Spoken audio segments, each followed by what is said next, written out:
So this is Matt with Mel Express Radio. I have with me Dan Lorenzo of Vessel of Light. How you doing, man? Everything is good, brother. I'm glad you're digging the record. Yeah, totally. And for those that are unfamiliar with the band, this is your forthcoming album. How has it been to just watch the band evolve, grow, and continue to write and produce music? Well, it's pretty amazing because Last Ride is the fourth album we put out in a couple of weeks under 3 years. So it all came together innocently enough when I discovered, quote-unquote, discovered a band called Ancient Wisdom out of, I thought they were out of Austin, Texas, but by the time I contacted Nathan, he was back in Ohio. I was just telling him what a big fan I was of Ancient Wisdom, and then we were talking back and forth, and he sent me an email like, hey, man, send me some rips, you know? So eventually I drove out there. We rehearsed 3 years ago, and we met for the first time 3 years ago, and then a month later we went and recorded our debut EP, and I got us a little record deal with a label out of Italy. And now, like you said, this is not only is it our forthcoming, it's our fourth album in 3 years, so it's pretty impressive, I think, for 3 years' time, right? Yeah, totally. How do you go about just staying on top and putting out music at such a timely pace? Well, it's kind of pissing me off, honestly, Matt, because like right now, today I wrote a brand new riff that I just love so much. And I mean, I already have, when I recorded Last Ride, I actually recorded all the guitars first, which is the same thing I did with our previous album, Vessel of Light, Thy Serpent Rise, and Vessel of Light, Woodshed. I recorded all the guitars first. And I actually recorded 17 songs for Last Ride. And Ron Lipnicki, the drummer, and Jimmy Shulman, the bass player, they recorded 15 of them, and then Nathan had melody lines and lyrics for 10 of them. So I have 7 songs left over, and a couple of them I really love, but it just seems to get easier and easier the older I get, honestly. So is it safe to say right now you see you and the band continuing at this pace in regards to putting out music?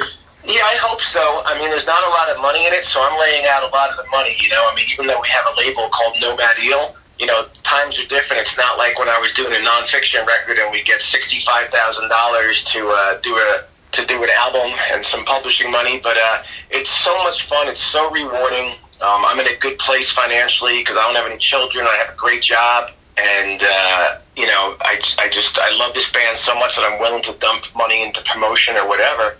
But, yeah, I would love to put out a 5th record, but right now we just got to make sure people go out and buy Last Ride by Vessel of Light when it comes out October 23rd. And with this being the band's 4th album, how would you compare it to the other 3? You know, I guess you know it's Vessel of Light, but Nathan is definitely singing differently. On Thy Serpent Rise, he sang a little bit rough, and on Woodshed, he went between clean singing and some really hardcore screaming, and now he's using a lot of harmonies. So this, I would say Vessel of Light, Last Ride has the most harmonies. And one of Nathan's buddies from Austin, Texas described our new album, or at least the stuff he heard, as arena doom. I mean, it sounds like they could be hit songs. Smitty, our radio guy who said to say hello to you, Matt, he's sending out our new single, There's No Escape Tomorrow. And like I said, there's a lot of harmonies with the guitars are really heavy. And, you know, I use primarily drop tuning, but even on Last Ride, there's a couple songs that are pretty much standard tuning, just down a couple frets. But I think our sound has evolved, and, you know, after we put out the 2 albums, I got offered to do a show opening up The Life of Agony 2 years ago. So Nathan and I did everything on the first 2 albums, but we recruited Ron Lipnicki, the drummer from Overkill, and Jimmy Shulman, who was in Hades with me. And so now this is the 2nd album that we've been a four-member band, and I think Jimmy, Ron, and I are tighter than ever, honestly. I think that's one thing that's different. Is there any song in particular you would suggest a fan to check out first off of Last Ride? Right now, my favorite is Torture King and Carving Station. The first single and video was Last Ride, and like I said, There's No Escape is going to radio tomorrow. But, yeah, check out, you know, Torture King. You can hear snippets everywhere on, you know, Spotify or iTunes. You can pre-order Last Ride now, but I'd say Torture King and Carving Station are personally my 2 favorites. And there's obviously a lot of other projects involved with members of Vessel of Light. How would you describe kind of the similarities and differences to those other projects versus Vessel of Light? Did you ever hear the record I did in 2007 with Bobby Blitz from Overkill called The Cursed Room Full of Sinners? Yeah, of course. I actually remember I got that my first year in college at the radio station. Oh, funny. Okay. Well, Matt, I would say if you took The Cursed, you would say it's very similar to Nonfiction, just a different singer. And Vessel of Light is kind of like that. I mean, I'm writing all the music, so the music sounds like me. And then you throw somebody who's a different singer. Obviously, Blitz is different from Nathan. Blitz is a huge fan of Vessel of Light, by the way, which makes me so happy. Like, he loves us more than anybody. But it kind of sounds like me on guitar. But so I think that's the common thread. It doesn't sound anything like Hades, although when Hades got back together in 1999, we did 3 records for Metal Blade. Some of the non-fiction elements slipped into Hades for sure. But so I guess that's the thread that runs through all the bands is my guitar playing. When I was in Hades, obviously I was one of 2 guitar players, and with the Curse, the non-fiction and Vessel of Light, I'm the only guitar player, which I kind of really prefer. But that would be the common thread among all bands. Yeah, that's awesome. The Curse, the album came out in 2007, right? Yeah. Yeah, I do remember that. That's great. I remember it was Munzie Ritchie. He runs skateboard marketing. Yeah. Yeah, I remember he worked that album. That's awesome, man. Yeah, Blitz and I would like to get it re-released someday because you can't find it anywhere because we had the label take it off iTunes and everything when they stopped paying us, But, it's a record that I feel, Blitz and I both feel stood the test of time, and we'd love to get it re-released someday. But like I said, if you liked non-fiction or The Cursed, Vessel of Light is very similar musically. And what do you see for the future of the band when the pandemic blows over? Well, I hope we'll be doing some shows. I mean, in June we were supposed to do a little East Coast run, and we're supposed to be doing the Maryland Doom Fest, and then, of course, Corona killed that. And then the Maryland Doom Fest tried to reschedule for October 30th, and we're like, we're in. I booked the airfare and the hotels and everything, and then that got postponed again. So as soon as Corona's over, we'll be doing some shows. I mean, I don't know if as many clubs will be left or if it'll be way too much competition like for the big boys, but, we want to get out there and play because, man, we've become a band over the last, 2 years in particular with the addition of Jimmy and Ron, in addition to Nathan Opposition. And, we want to play, obviously. And especially during a time right now, from what I've gathered, you and the band put a lot of your own funding into, this upcoming album, as well as just staying active with the band.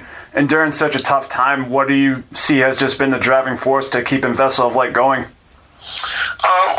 I'm telling you, Spotify doesn't pay, and you got people who listen to you streaming on Spotify. You're like, yeah, great, thanks. But Bandcamp is awesome, and CD Baby's awesome. iTunes pay, they pay decently. But just the love of the music, honestly, man. I mean, I never, ever would have thought I'd be releasing 4 albums in 3 years with Nathan Opposition when we first talked on the phone. And he's like Jimmy Shulman will tell you, he's become the perfect writing partner for me. We write really well together, and Nathan is flying out here at the end of October. We're going to do another video for the song Torture King. And it's just I love the band. I mean, I couldn't be happier that at this point in my life I have a band that has like I said, we're signed with Nomad Eel, which is a California label. They're going to be putting out CD and cassette October 23rd, and then Vessel of Light, Last Ride, and Vessel of Light, Thy Serpent Rise will be on vinyl, and Nomad Eel early next year. So it's just a real, if you listen to the music, it's definitely like depressing and sad music in a way, but it makes me so incredibly happy, Matt, I think that's heavy metal in a nutshell. I feel like no matter what, just the vibe and the energy you get from the music, no matter, what the feel for it might be, it's going to bring you happiness, So right now, if there's nothing that we've gone over that you like to throw in, go right ahead. No, just, if you want to support the band and you want the band, if you want Vessel of Light to do another record someday, you really got to, listening to it on Spotify is nice, but it's not the same financially as buying the album on Bandcamp or buying it from iTunes or Amazon. That's really helpful to the band. Nomad Eel, like I said, they have CDs and cassettes. That's NOMAD, Nomad Eel. They have a Bandcamp page where you can buy our CDs and cassettes. You can pre-order them now. And just that, if fans really, if you love a band, try and support them. We have T-shirts. Season of Mist carries non-fiction shirts and Hades shirts and Vessel of Light shirts and even Dan Lorenzo shirts, Matt. You believe that? Yeah, that's awesome. So, yeah, just support the bands you love. That's about it. And I got to say thank you to Metal Express Radio, Brother Matt. Now, my last question I have for you, from being in band for almost 4 years with Vessel of Light, what have been some of your personal highlights? Let's see.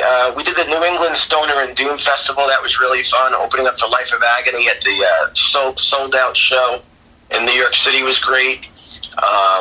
We did a benefit last year down the Jersey Shore with Mark Tenio, who was in Trinillo. He was in TT Quick, and now he's in Accept, and he jumped up on stage and did a couple songs with us. So, everything we've done together has been really fun. But, Last Ride, this is where my heart is right now. I'm so excited about letting the world hear that. I mean, I know the world hasn't heard it yet because it's not really out till October 23rd, but I know you've heard it, and I appreciate your support, Matt.